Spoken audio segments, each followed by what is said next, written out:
नमस्कार, स्वागत है आपका एवन कोचिंग क्लासेस में। हम कर रहे थे सोशल साइंस 10th के पे दूसरा पार्ट, जिसमें मैं आपको बता चुका हूं पहले इल्तुतमिश के बारे में और कुतुबुद्दीन ऐबक के बारे में। हम पिछले लेक्चर में हमने पढ़ा था बलबन के बारे में, और क्या बताया था कि जो बलबन है ना, बलबन उसकी मौत हो जाती है 1206 में। कब हो जाती है उसकी मौत? उसकी मौत हो जाती है 1206 में। जैसे ही उसकी 1206 में मौत होती है तो उसके अमीरों के बीच में क्या हो जाता है? उसके अमीरों के बीच में युद्ध छिड़ जाता है। यहाँ मैंने आपको बताया था, ठीक है, यहाँ मैंने बताया था कि 1286 में बलबन की मौत हो जाती है। उसके बाद जो तुर्की अमीर है उनमें आपस में खूनी संघर्ष होता है, जिसमें जलालुद्दीन खिलजी की जीत होती है, और यहाँ से खिलजी वंश की वो है स्थापना हुई थी। उसके बारे में हम चर्चा कर रहे थे, ठीक है। तो लेट्स टॉक अबाउट के जलालुद्दीन खिलजी, जिन्होंने खिलजी वंश की क्या की थी? स्थापना की थी। उसके ऊपर हम डिस्कशन करते हैं, ठीक है। तो डिस्कशन करने से पहले आप हमारे वीडियो को लाइक करें, चैनल को सब्सक्राइब करें और अधिक से अधिक दोस्तों के साथ शेयर करें। तो जलालुद्दीन फिरोज खिलजी के बारे में हम डिस्कशन करते हैं। जैसे ही 1286 में बलबन की मौत होती है तो वहां पर इनके अमीरों के बीच में खूनी संघर्ष छिड़ जाता है, और खूनी संघर्ष में जो जीतेगा वो हमारा कौन जीतेगा? वो जीतेंगे जलालुद्दीन फिरोज खिलजी जीतेंगे। और आप याद रखिए, इनका जो टाइम पीरियड है ना, 1290 से लेकर 1296 तक है। हालांकि अगर खिलजी वंश के बारे में चर्चा करें तो खिलजी वंश में तो 1290 से लेकर 1330 तक 1320 तक है, लेकिन जो जलालुद्दीन फिरोज खिलजी ने जो राज किया है वो केवल 6 साल ही राज किया। तो इसके बारे में हम थोड़ी सी चर्चा करते हैं, ठीक है। तो जलालुद्दीन फिरोज खिलजी, ये क्या था कि जैसे ही बलबन की मौत होती है तो क्यूमर्स, ये भी इनका एक अमीर था, इसको मारकर जलालुद्दीन फिरोज खिलजी शासक बनता है, जो कि 70 वर्ष का था। याद रखिए, ये काफी बूढ़ा था। और अगर हम बात करें इसके प्रमुख कार्य पर तो 1291 में, कब? 1291 यानी जैसे ही 1290 में ये रूलर बनता है, उसके बाद में 1291 में ये जाइन के किले पर आक्रमण करता है और इसको जीत लेता है, लेकिन रणथंबोर दुर्ग पर अधिकार ये नहीं कर पाता। इसका एक मोटिव और रहता है, क्योंकि ये दक्षिण भारत में प्रवेश करना चाहता है। और अगर आप इसकी लोकेशन देखोगे मैप के अंदर तो आप देख पाओगे कि झाइन का दुर्ग यानी रणथंबोर का दुर्ग इसके लिए बहुत ही ज्यादा इंपॉर्टेंट है।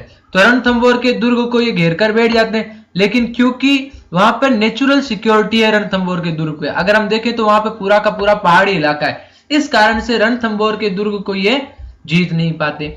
अब 1291 में जब इनका ये फेल हो जाता है, तब ये 1292 में एक बार फिर से दोबारा हमीरदेव चौहान पर आक्रमण करते हैं। याद रखिएगा कि जलालुद्दीन फिरोज खिलजी ने भी आक्रमण किया था, और अलाउद्दीन खिलजी भी इस पर आक्रमण करेंगे, जो खिलजी डायनेस्टी का अगले वाला शासक है।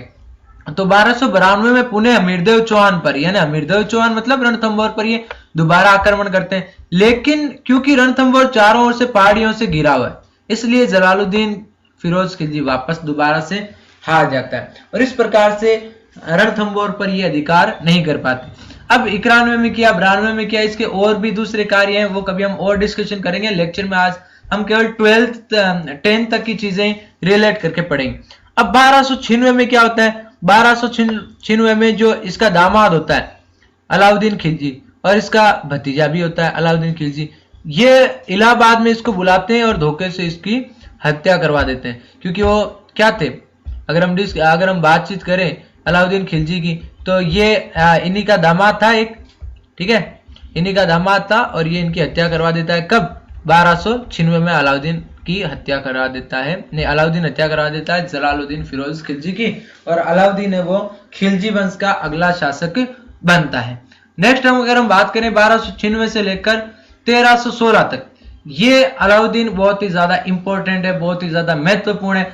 ये पहले ये ध्यान रख लेना है कि जो खिलजी डायनेस्टी है ना, उसको जो मेनली जाना जाता है वो अलाउद्दीन खिलजी की वजह से ही जाना जाता है। अगर हम बात करें, आपको याद हो तो भले ही जो गुलाम वंश है उसको कुतुबुद्दीन ऐबक ने फाउंड किया हो, ठीक है, कुतुबुद्दीन ऐबक ने उसकी स्थापना की हो, लेकिन उसका जो वास्तविक संस्थापक है वो इल्तुतमिश को माना जाता है। इसी तरह भले ही जलालुद्दीन फिरोज खिलजी ने खिलजी डायनेस्टी को इस्टेब्लिश किया हो, लेकिन जो वास्तविक रूलर माना जाता है वो अलाउद्दीन खिलजी ही माना जाता है, क्योंकि ये बहुत ही इंपॉर्टेंट रूलर है, इसने बहुत ही ज्यादा सुधार किए थे। तो हम इसके बारे में चर्चा करते हैं। जलालुद्दीन का ये दामाद और भतीजा था, ठीक है। तो इसके द्वारा किए गए कुछ कार्यों के रूप में हम चर्चा कर लेते हैं। पहला क्या है कि देखिएगा कि अलाउद्दीन है ना, अलाउद्दीन दुनिया को जीतना चाहता है। अलाउद्दीन का ये मानना है कि मैं इस दुनिया को जीतूं, यानी मैं विश्व का सुल्तान बनूं। इसलिए उसने बिल्कुल अपने सिक्के थे उस पर सिकंदर की तरह द्वितीय सिकंदर नाम है वो अंकित करवाया। अगर आपको याद हो तो जो सिकंदर है वो भी दुनिया जीतने के लिए निकला था, ठीक है। उसी तरह अलाउद्दीन की भी ये महत्वाकांक्षा थी कि मैं भी दुनिया को जीतूं, इसलिए उसने अपने सिक्कों पर द्वितीय सिकंदर के रूप में अपना नाम लिखवाया। एक चीज और यहां ध्यान रख लेना कि अलाउद्दीन ने ना, देखो एक तो अलाउद्दीन सिकंदर बनना चाहता यानी दुनिया पर रूल करना चाहता था, और दूसरा अलाउद्दीन अपना एक अलग धर्म जो है वो चलाना चाहता था। और वहां पर एक कोतवाल था, उनका एक मंत्री था, आप समझ सकते हैं, एक अधिकारी था। उसने इनको कह दिया कि आप ऐसा ना करें, दूसरा धर्म भी ना चलाएं और द्वितीय सिकंदर की उपाधि भी ना ले, क्योंकि धर्म चलाएंगे तो फिर आपसे वो फॉलो हो नहीं पाएगा। इसलिए तो इसके उनके कहने पर इसने ये धर्म वाली चीज तो इन्होंने टाल दी, लेकिन ये जो द्वितीय सिकंदर वाला टाइटल है ना, ये इन्होंने रख लिया था। इस चीज का आप थोड़ा सा ध्यान रखिएगा। एक अलाउद्दीन ने एक और उपाधि धारण की थी, बड़ा नाम है, ये याद रख लेना। उपाधि क्या है? यस्मिन उल खिलाफत नसीरी अमीरुल मोमिनी।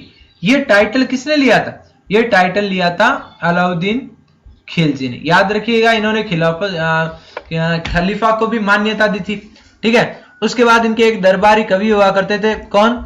अमीर खुसरो। आई होप आप अमीर खुसरो को तो जानते होंगे।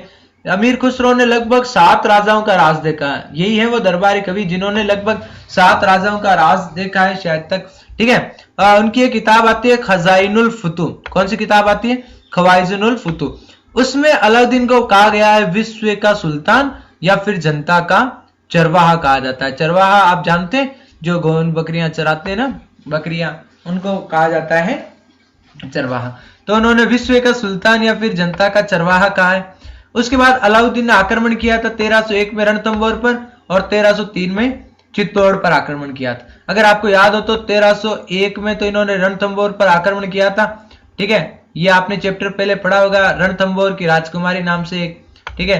1303 वाला जो आक्रमण था ना चित्तौड़ में, ये बहुत ही इंपॉर्टेंट है, ठीक है। कुछ लोग ऐसा बोलते हैं कि जो चित्तौड़ में एक पंडित थे, आपने आई होप पद्मावत फिल्म देखी है, उसमें बताया कि एक पंडित होते हैं, वो जाके बताते हैं कि रानी पद्मिनी इतनी खूबसूरत है, ठीक है, वो सारी चीजें। लेकिन याद रखिएगा कि जो मेनली जो चीज आते हैं ना, 1303 पर जो चित्तौड़ का आक्रमण था वो यही था कि देखो, रणथंभौर पर आक्रमण करने का तात्पर्य क्या था कि इसके ससुर और इसके चचा जो थे जलालुद्दीन फिरोज खिलजी, वो आक्रमण करना चाहते थे। क्यों करना चाहते थे? क्योंकि फिर ये दक्षिण भारत में जो है इनका रास्ता आसान हो सकता है। और 1303 में जो चित्तौड़ पर हमला किया ना, वो भी इसी का नतीजा था कि हम दक्षिण भारत में आसानी से प्रवेश कर सके।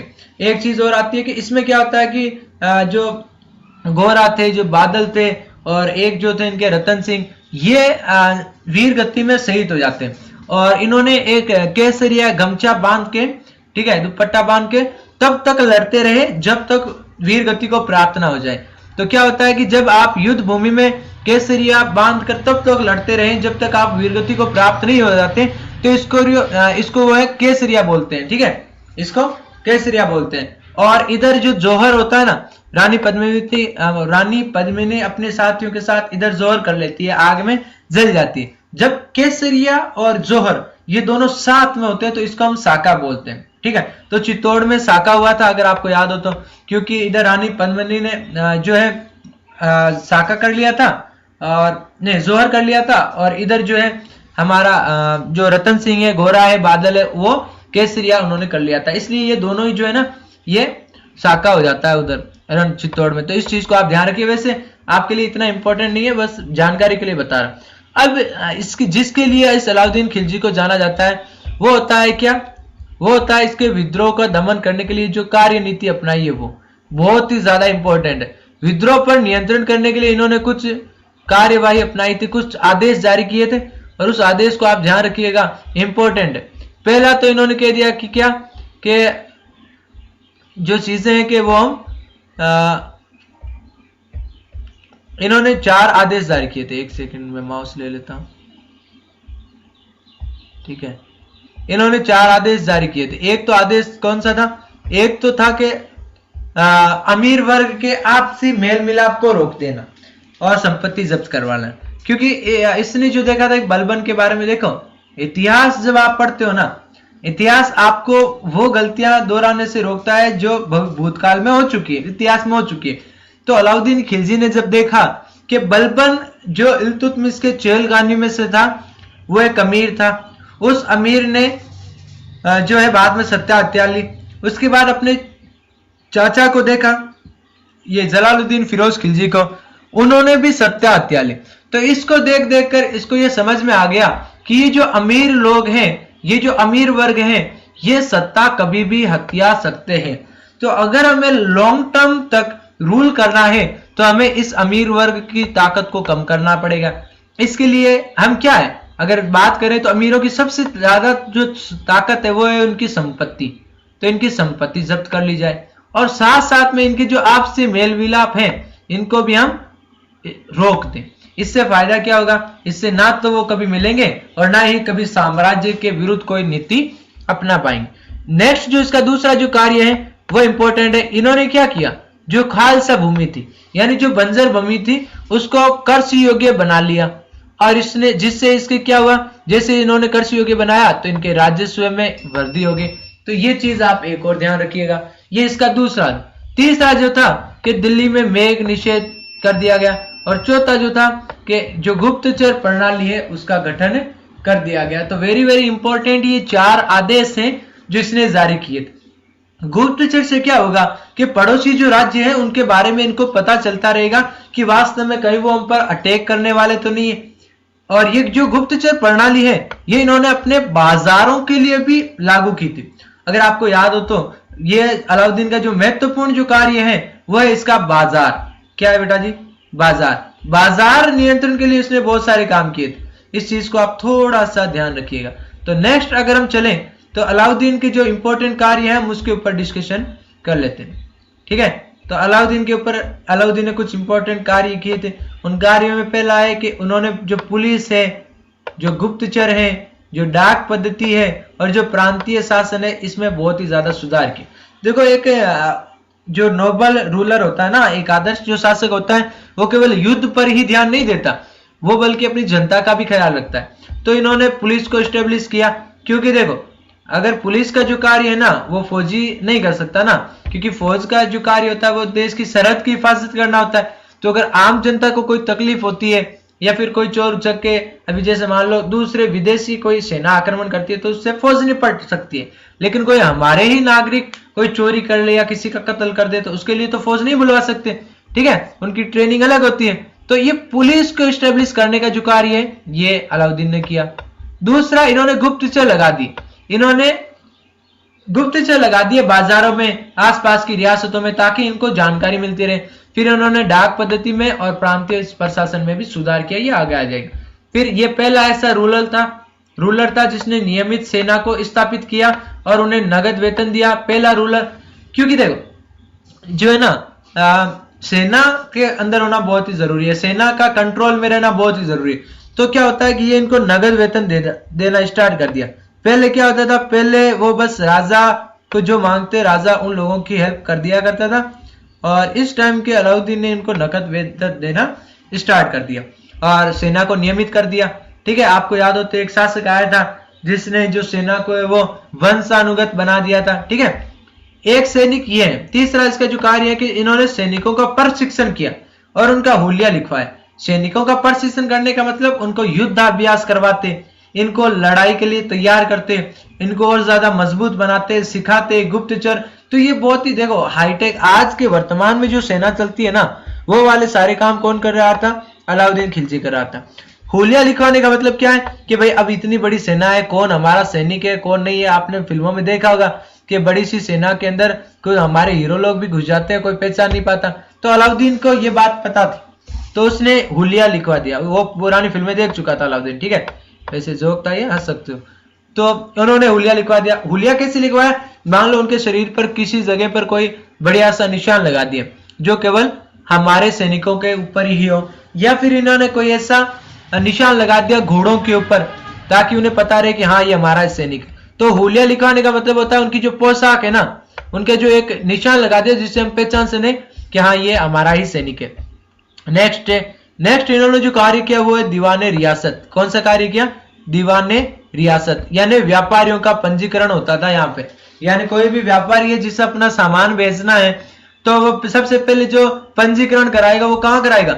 ये इस दीवाने रियासत में जाएगा। जैसे मान लो अभी हम करते हैं ना हमारी फसलों को बेचने के लिए एक ऐप के ऊपर, ठीक है, पहले से ही बुक करवाते हैं, फिर टाइम जब आता है तो हम उधर बेचने के लिए जाते हैं, जब हमारा नंबर आता है टोकन करते हैं। तो उसी तरह का जो व्यापारियों का पंजीकरण है ना ये दीवाने रियासत में हुआ करता था। दूसरा है इसका जो बाजार से संबंधित वो है सहाना या फिर दंडाधिकारी। अब दंडाधिकारी से आपको नाम पता चलेगा कि ये दंड देने वाला है। ये किस काम आता है? ये बाजार के नियंत्रण के लिए काम आता था। इस कार्य के लिए? बाजार के नियंत्रण के लिए ये कार्य करता था। इंपॉर्टेंट है ये कि सहाना या दंडाधिकारी कौन होता था?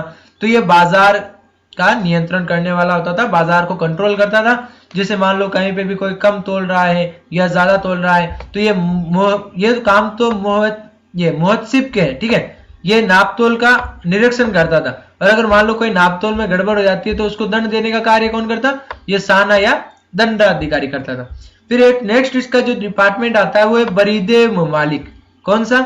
बरीदे ममालिक, ये गुप्तचर अधिकारी होता है। और एक और आता है इसका वो है मुतहसिब, ये जनसाधारण का रक्षक था और नापतोल का निरीक्षण करता था। यानी कोई भी अगर कहीं पे भी गड़बड़ होती है तो सबसे पहले किसके पास लेके जाएंगे? इस नापतोल अधिकारी के पास, यानी मुतहसिब के पास जाएंगे। नेक्स्ट अगर हम चर्चा करें तो इसके द्वारा कुछ कार्य भी करवाए गए थे अलाउद्दीन के द्वारा, वो कार्य हम पढ़ लेते हैं। इसने 3-4 कार्य करवाए थे, ये इंपॉर्टेंट इतने खास नहीं है, बस नॉलेज के लिए आप ध्यान रख सकते हो, ठीक है। इसने जो निर्माण करवाया था, एक तो सीरी दुर्ग का निर्माण करवाया था, एक अलाई मीनार का निर्माण करवाया था, एक हौजे खास का निर्माण करवाया था, एक अलाई दरवाजे का निर्माण करवाया था और एक 1000 सितून का निर्माण करवाया। तो ये कुछ इंपॉर्टेंट चीजें थी हमारे खिलजी वंश के बारे में। आई होप आपको ये लेक्चर पसंद आया होगा। कृपया हमारे चैनल को लाइक करें, हमारे चैनल को सब्सक्राइब करें, वीडियो को लाइक करें और ज्यादा से ज्यादा दोस्तों के साथ शेयर करें, ठीक है। तो आज के लिए बस इतना ही, फिर मिलते हैं। Thank you, signing off.